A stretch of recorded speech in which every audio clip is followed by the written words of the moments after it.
দুনিয়ার সকল মানুষের সহিত আমি নম্রতা এবং ভদ্রতার সহিত চলি আমি এ কারণে যে আমি রাসূলকে অনুসরণ করি।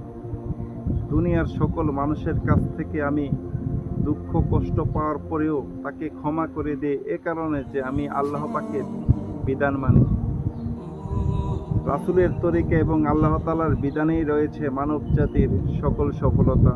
যে সফলতা আমাকে মিজানের পাল্লায় ডান হাতে আমলনামা দেবে, যে সফলতা আমাকে কঠিন সে পুলসিরাতের পুল কুদরতিভাবে পার করে দেবে, যে সফলতা আমাকে জান্নাতে পৌঁছিয়ে দেবে, সে সফলতা রয়েছে একমাত্র রাসূল সাল্লাল্লাহু আলাইহি সাল্লামের তরিকা এবং আল্লাহ তাআলার হুকুমের মাধ্যমে। চলুন না সেই সফলতার পথে আমরা হেঁটে চলি, তবেই না নিয়ামতের জান্নাত পাবো।